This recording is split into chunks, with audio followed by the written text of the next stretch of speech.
King Pest by Edgar Allan Poe. About 12 o'clock one night in the month of October, and during the chivalrous reign of the 3rd Edward, 2 seamen belonging to the crew of the Free and Easy, a trading schooner plying between Sluys and the Thames, and then at anchor in the river, were much astonished to find themselves seated in the tap-room of an alehouse in the parish of St. Andrew, London, which alehouse bore for a sign the portraiture of a jolly tar. The room, although ill-contrived, smoke-blackened, low-pitched, and in every other respect agreeing with the general character of such places at the period, was nevertheless, in the opinion of the grotesque groups scattered here and there within it, sufficiently well adapted to its purpose. Of these groups, our 2 seamen formed, I think, the most interesting, if not the most conspicuous. The one who appeared to be the elder, and whom his companion addressed by the characteristic appellation of Legs, was at the same time much the taller of the 2. He might have measured 6 feet and a half, and an habitual stoop in the shoulders seemed to have been the necessary consequence of an altitude so enormous. Superfluities in height were, however, more than accounted for by deficiencies in other respects. He was exceedingly thin, and might, as his associate asserted, have answered when drunk for a pennant at the masthead, or when sober have served for a jib boom. But these jests and others of a similar nature had evidently produced at no time any effect upon the cocanatory muscles of the tar. With high cheekbones, a large hawk nose, retreating chin, fallen underjaw, and huge protruding white eyes, the expression of this countenance, although tinged with a species of dogged indifference to matters and things in general, was not the less utterly solemn and serious beyond all attempts at imitation or description. The younger seaman was, in all outward appearance, the converse of his companion. His stature could not have exceeded 4 feet. A pair of stumpy bow legs supported his squat and wieldy figure, while his unusually short and thick arms, with no ordinary fists at their extremities, swung off dangling from his sides like the fins of a sea turtle. Small eyes of no particular colour twinkled far back in his head. His nose remained buried in the mass of flesh which enveloped his round, full and purple face, and his thick upper lip rested upon the still thicker one beneath, with an air of complacent self-satisfaction, much heightened by the owner's habit of licking them at intervals. He evidently regarded his tall shipmate with a feeling half wondrous, half quizzical, and stared up occasionally at his face as the red setting sun stares up at the crags of Ben Nevis. Various and eventful, however, had been the peregrinations of the worthy couple in and about the different tap-houses of the neighbourhood during the early hours of the night. Funds, even the most ample, are not always everlasting, and it was with empty pockets that our friends had ventured upon the present hostelry. At the present period, then, when his history properly commences, Legs and his fellow, Hugh Tarpaulin, sat each with both elbows resting upon the large oaken table in the middle of the floor, and with a hand upon either cheek.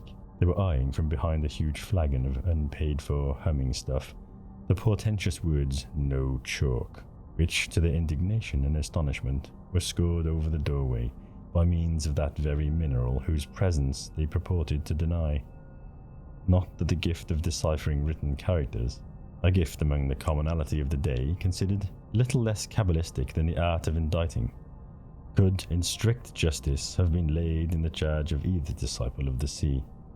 But there was, to say the truth, a certain twist in the formation of the letters, an indescribable lee-lurch about the whole, which foreboded, in the opinion of both seamen, a long run of dirty weather, and determined them at once, in the allegorical words of Legs himself, to chew up all the sail and scud before the wind. Having accordingly disposed of what remained of the ale and looped up the points of their short doublets, they finally made a bolt for the street, although Tarpaulin rolled twice into the fireplace, mistaking it for the door. Yet their escape was, at length, happily effected, and half after 12 o'clock found our heroes ripe for mischief, and running for life down a dark alley in the direction of St. Andrew's Stair, hotly pursued by the landlady of the Jolly Tar. At the epoch of this eventful tale, and periodically for many years before and after, all England, but more especially the metropolis, resounded with the fearful cry of plague. The city was in a great measure of depopulation, and in those horrible regions in the vicinity of the Thames, where, amid the dark, narrow, and filthy lanes and alleys, the demon of the disease was supposed to have had his nativity, or terror and superstition were alone to be found stalking abroad. By authority of the king, such districts were placed under ban, and all persons forbidden under pain of death to extrude upon their dismal solitude. Yet neither the mandate of the monarch, nor the huge barriers erected at the entrance of the streets, nor the prospect of that loathsome death which, with almost absolute certainty, overwhelmed the wretch whom no peril could deter from the adventure, prevented the unfurnished and untenanted dwellings from being stripped by the hand of nightly rapine of every article, such as iron, brass, or lead work, which could in any manner be turned to a profitable account. Above all, it was usually found upon the annual winter opening of the barriers that locks, bolts, and secret cellars had proved but slender protection to those rich stores of wines and liquors which, in consideration of the risk and trouble of removal, many of the numerous dealers having shops in the neighbourhood had consented to trust during the period of exile to so insufficient a security. But there were very few of the terror-stricken people who attributed these doings to the agency of human hands. Pest spirits, plague goblins, and fever demons were the popular imps of mischief, and tales so blood-chilling were hourly told that the whole mass of forbidden buildings was, at length, enveloped in terror as in a shroud, and the plunderer himself was often scared away by the horrors his own depredations had created, leaving the entire vast circuit of prohibited district to gloom, silence, pestilence, and death. It was by one of the terrific barriers already mentioned, and which indicated the region beyond to be under the pest ban, that in scrambling down an alley, legs and worthy Hugh Tarpaulin found their progress suddenly impeded. To return was out of the question, and no time was to be lost, as their pursuers were close upon their heels. With thoroughbred seamen, to clamber up the roughly fashioned plankwork was a trifle, and maddened with the twofold excitement of exercise and liquor, they leapt unhesitatingly down within the enclosure, and holding on their drunken course with shouts and yelling, were soon bewildered in its noisome and intricate recesses. Had they not indeed been intoxicated beyond moral sense, their reeling footsteps must have been palsied by the horrors of their situation. The air was cold and misty. The paving stones, loosened from their beds, lay in wild disorder amid the tall, rank grass which sprang up around the feet and ankles. Fallen houses choked up the streets. The most fetid and poisonous smells everywhere prevailed, and by the aid of that ghastly light which, even at midnight, never fails to emanate from the vapoury and pestilential atmosphere, might be discerned lying in the by-paths and alleys, or rotting in the windowless habitations, the carcass of many a nocturnal plunderer arrested by the hand of the plague in the very perpetration of his robbery. But it lay not in the power of these images, or sensations, or impediments such as these, to stay the course of men who, naturally brave, and at the time especially brimful of courage and of humming stuff, would have reeled as straight as their condition might have permitted, and daunted into the very jaws of death. Onward, still onward stalked the grim legs, making the desolate solemnity echo and re-echo with yells like the terrific war whoop of the Indian, and onward, still onward rolled the dumpy Tarpaulin, hanging on to the doublet of his more active companion, and far surpassing the latter's most strenuous exertions by bull-roarings in basso from the profundity of his stentorian lungs. They had now evidently reached the stronghold of the pestilence. Their way at every step or plunge grew more noisome and horrible, the paths more narrow and more intricate, huge stones and beams falling momentarily from the decaying roofs above them gave evidence by their sullen and heavy descent of the vast height of the surrounding houses, and while actual exertion became necessary to force a passage through frequent heaps of rubbish, it was by no means seldom that the hand fell upon a skeleton, or rested upon a more fleshly corpse. Suddenly, as the seaman stumbled against the entrance of a tall and ghastly-looking building, a yell more than usually shrill from the throat of the excited legs, was replied to from within, in a rapid succession of wild laughter-like and fiendish shrieks.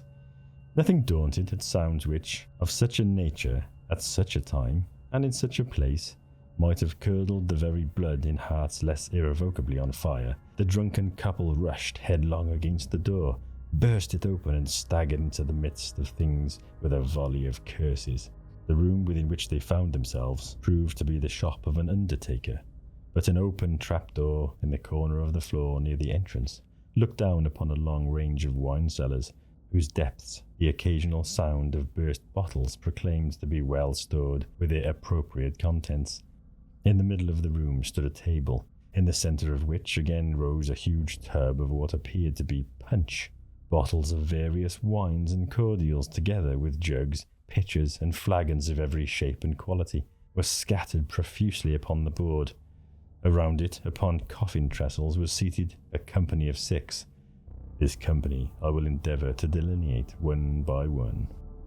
Fronting the entrance, and elevated a little above his companions, sat a personage who appeared to be the president of the table. His stature was gaunt and tall, and legs was confounded to behold in him a figure more emaciated than himself.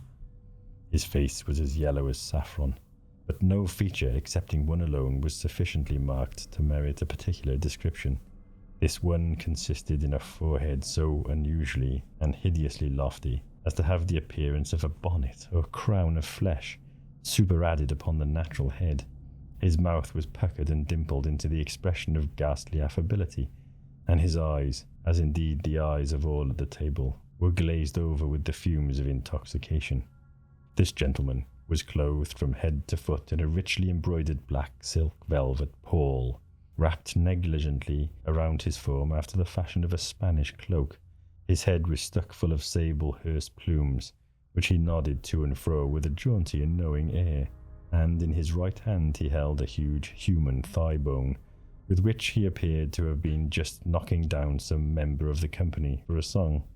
Opposite him, and with her back to the door, was a lady of no whit less extraordinary character. Although quite as tall as the person just described, she had no right to complain of his unnatural emaciation.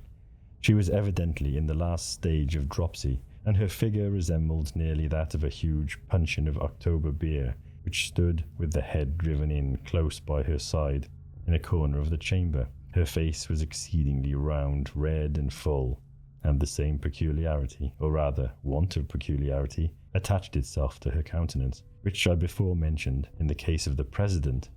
That is to say, only one feature of her face was sufficiently distinguished to need a separate characterization. Indeed, the acute Tarpaulin immediately observed that the same remark might have applied to each individual person of the party, every one of whom seemed to possess a monopoly of some particular portion of the physiognomy. With the lady in question, this portion proved to be the mouth. Commencing at the right ear, it swept with a terrific chasm to the left, the short pendants which she wore on either auricle continually bobbing into the aperture. She made every exertion to keep her mouth closed, and looked dignified, in a dress consisting of a newly starched and iron shroud, coming up close under her chin with a crimpled ruffle of cambric muslin. At her right hand sat a diminutive young lady, whom she appeared to patronize. This delicate little creature, in the trembling of her wasted fingers, in the livid hue of her lips, and in the slight hectic spot which tinged her otherwise leaden complexion, gave evident indications of a galloping consumption. An air of extreme haut ton, however, pervaded her whole appearance. She wore, in a graceful and dégagé manner, a large and beautiful winding sheet of the finest Indian lawn. Her hair hung in ringlets over her neck. A soft smile played about her mouth, but her nose, extremely long and thin, sinuous, flexible, and pimpled, hung down far below her under lip, and in spite of the delicate manner in which she now and then moved it to one side or other with her tongue, gave to her countenance a somewhat equivocal expression. Over against her, and upon the left of the dropsical lady, was seated a little puffy, wheezing, and gouty old man, whose cheeks reposed upon the shoulders of their owner like two huge bladders of Oporto wine. With his arms folded, and with one bandaged leg deposited upon the table, he seemed to think himself entitled to some consideration. He evidently prided himself much upon every inch of his personal appearance, but took more especial delight in calling to attention his gaudy-coloured surtout. This, to say the truth, must have cost him no little money, and was made to fit him exceedingly well, being fashioned from one of the curiously embroidered silken covers appertaining to those glorious escutcheons which, in England and elsewhere, are customarily hung up in some conspicuous place upon the dwelling of a departed aristocracy. Next to him, and at the right hand of the president, was a gentleman in long white hose and cotton drawers. His frame took on a ridiculous manner with a fit of what Tarpaulin called the horrors. His drawers, which had been newly shaved, were tightly tied up by a bandage of muslin, and his arms fastened in a similar way at the wrists, preventing him from helping himself too freely to the liquors upon the table, a precaution rendered necessary, in the opinion of Leggs, by the peculiarly sottish and wine-bibbing cast of his visage. A pair of prodigious ears, nevertheless, which it was no doubt found impossible to confine, towered away into the atmosphere of the apartment, and were occasionally pricked up in a spasm at the sound of the drawing of a cork. Fronting him, sixthly and lastly, was situated a singularly stiff-looking personage, who, being afflicted with paralysis, must, to speak seriously, have felt very ill at ease in his unaccommodating habiliments. He was habited somewhat uniquely in a new and handsome mahogany coffin, its top or headpiece pressed upon the skull of the wearer, and extended over all in the fashion of a hood, giving to the entire face an air of indescribable interest. Armholes had been cut into the sides for the sake, not more of elegance than convenience, but the dress, nevertheless, prevented its proprietor from sitting as erect as his associates, and as he lay reclining against the trestles at an angle of 45 degrees, a pair of huge goggle eyes rolled up their awful whites toward the ceiling in absolute amazement at their own enormity. Before each of the party lay a portion of a skull, which was used as a drinking cup. Overhead was suspended a human skeleton by means of a rope tied around one of the legs and fastened to a ring in the ceiling. The other limb, confined by no such fetter, struck off from the body at right angles, causing the whole loose and rattling frame to dangle and twirl about at the caprice of every occasional puff of wind which found its way into the apartment. In the cranium of this hideous thing lay a quantity of ignited charcoal, which threw a fitful but vivid light over the entire scene, while coffins and other wares appertaining to the shop of the undertaker were piled high up around the room and against the windows, preventing any ray escaping into the street. At sight of this extraordinary assembly, and of their still more extraordinary paraphernalia, our two seamen did not conduct themselves with that degree of decorum which might have been expected. Leggs, leaning against the wall near which he happened to be standing, dropped his lower jaw still lower than usual, and spread open his eyes to their fullest extent, while Hugh Tarpaulin, stooping down so as to bring his nose upon a level with the table, and spreading out a palm upon either knee, burst into a long, loud, and obstreperous roar of very ill-timed and immoderate laughter. Without, however, taking offence at behaviour so excessively rude, the tall president smiled very graciously upon the intruders, nodding to them in a dignified manner with his head of sable plumes, and, arising, took each by an arm and led them to a seat which some others of the company had placed in the meantime for his accommodation.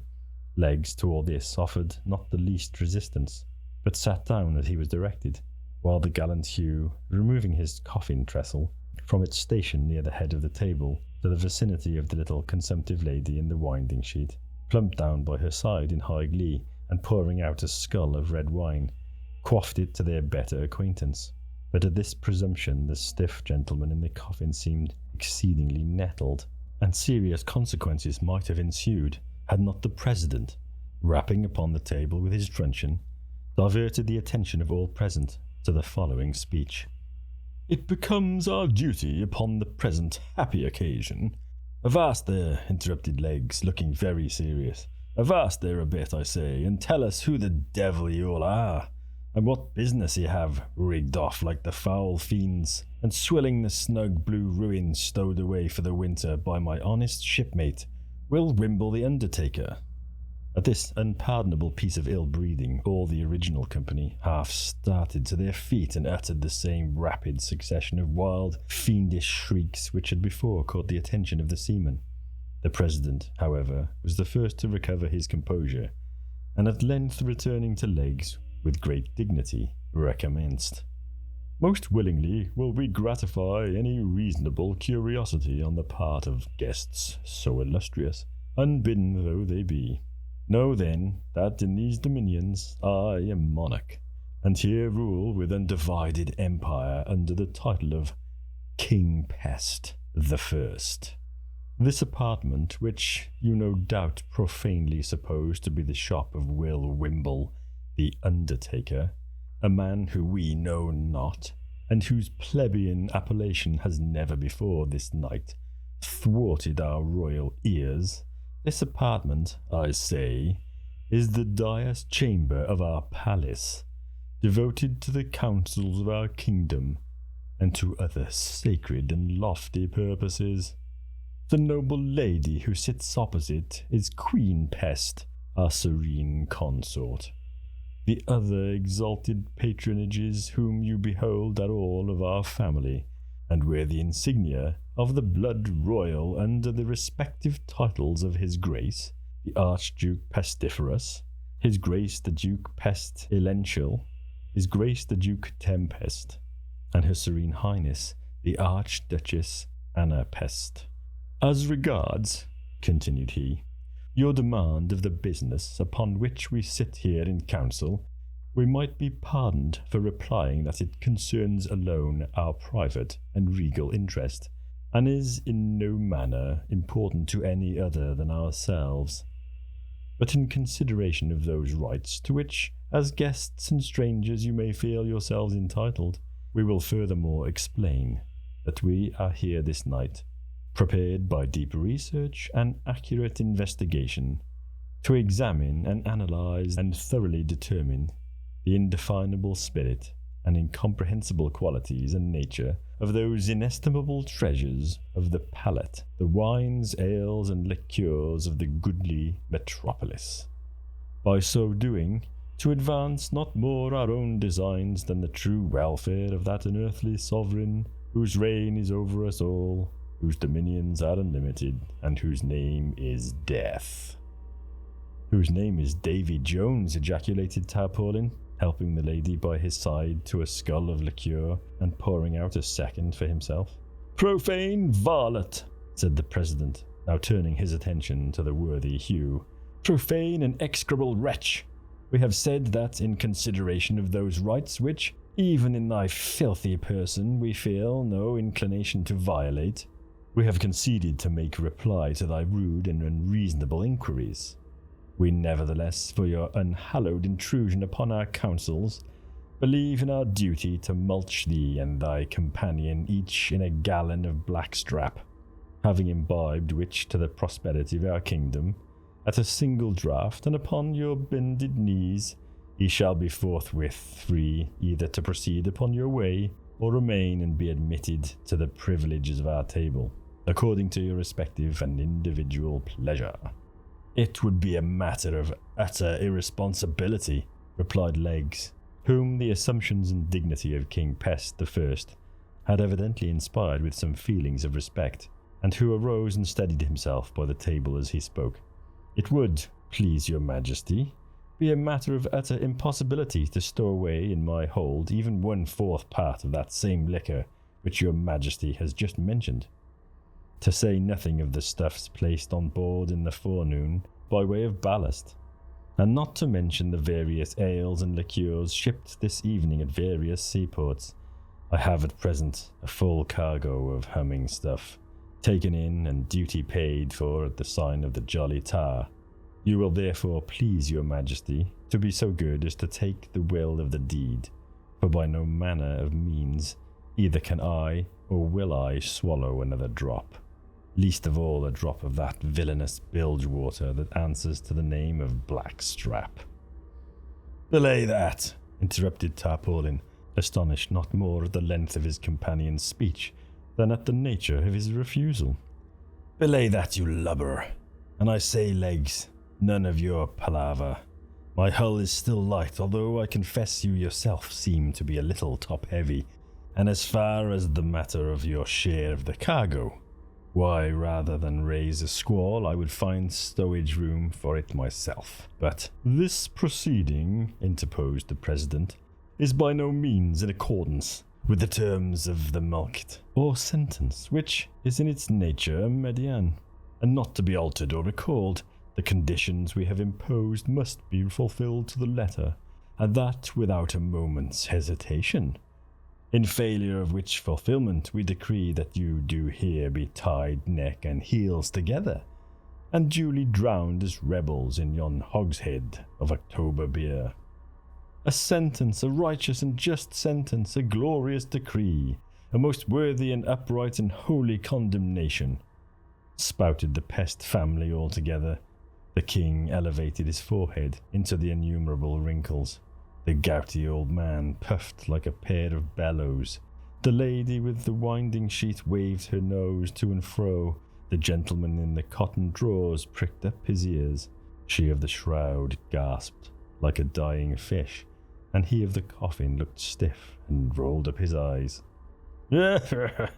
Chuckled Tarpaulin without heeding the general excitation. I was saying, said he, when Mr. King Pest poked in his marlinspike, that as for the matter of 2 or 3 gallons more or less of blackstrap, it was a trifle to a tight sea boat like myself, not overstowed, but when it comes to drinking the health of the devil, whom God assoilize, and going down upon my marrow bones to his ill-favoured majesty, there whom I know as well as I know myself to be a sinner, to be nobody in the whole world but Tim Hurly-Gurly the stage player, why, it's quite another guess sort of a thing, and utterly and altogether past my comprehension. He was not allowed to finish this speech in tranquillity. At the name of Tim Hurly-Gurly, the whole assembly leapt from their seats. "Treason!" shouted His Majesty King Pest the First. "Treason!" shouted the little man with the gout. "Treason!" screamed the Archduchess Anna Pest. "Treason!" muttered a gentleman with his jaws tied up. "Treason!" growled he in the coffin. "Treason! Treason!" shrieked Her Majesty of the Mouth, and seized by the hinder part of his breeches the unfortunate Tarpaulin, who had just commenced pouring out himself a scull of liqueur. She lifted him high into the air and let him fall without ceremony into the huge open puncheon of his beloved ale. Bobbing up and down for a few seconds like an apple in a bowl of toddy, he at length finally disappeared amid the whirlpool of foam which, in the already effervescent liquor, his struggles easily succeeded in creating. Not tamely, however, did the tall seaman behold the discomfiture of his companion. Jostling King Pest through the open trap, the valiant legs slammed the door down upon him with an oath, and strode toward the centre of the room. Here, tearing down the skeleton which hung over the table, he laid it about him with so much energy and goodwill that, as the last glimpses of light died away within the apartment, he succeeded in knocking out the brains of the little gentleman with the gout. Rushing then with all his force against the fatal hogshead full of October ale and Hugh Tarpaulin, he rolled it over and over in an instant, outpouring a deluge of liquor so fierce, so impetuous, so overwhelming that the room was flooded from wall to wall. The loaded table was overturned, the trestles were thrown upon their backs, the tub of punch into the fireplace, and the ladies into hysterics. Piles of death furniture floundered about. Jugs, pitchers, and carboys mingled promiscuously in the melee, and wicker flagons encountered desperately with bottles of junk. The man with the horrors was drowned upon the spot. The little stiff gentleman floated off in his coffin, and the victorious legs, seizing by the waist the fat lady in the shroud, rushed out with her into the street, and made a beeline for the free and easy, followed under easy sail by the redoubtable Hugh Tarpaulin, who, having sneezed 3 or 4 times, panted and puffed after him with the Archduchess Anna Pest. What an intriguing little tale, and a pretty challenging read, I'll have to say. Mr. Poe does rather go in for some, let's say, untypical words, or at least untypical by the modern standard, and there's a few references there that I confess I didn't catch. An interesting little tale there, lots of very interesting characters.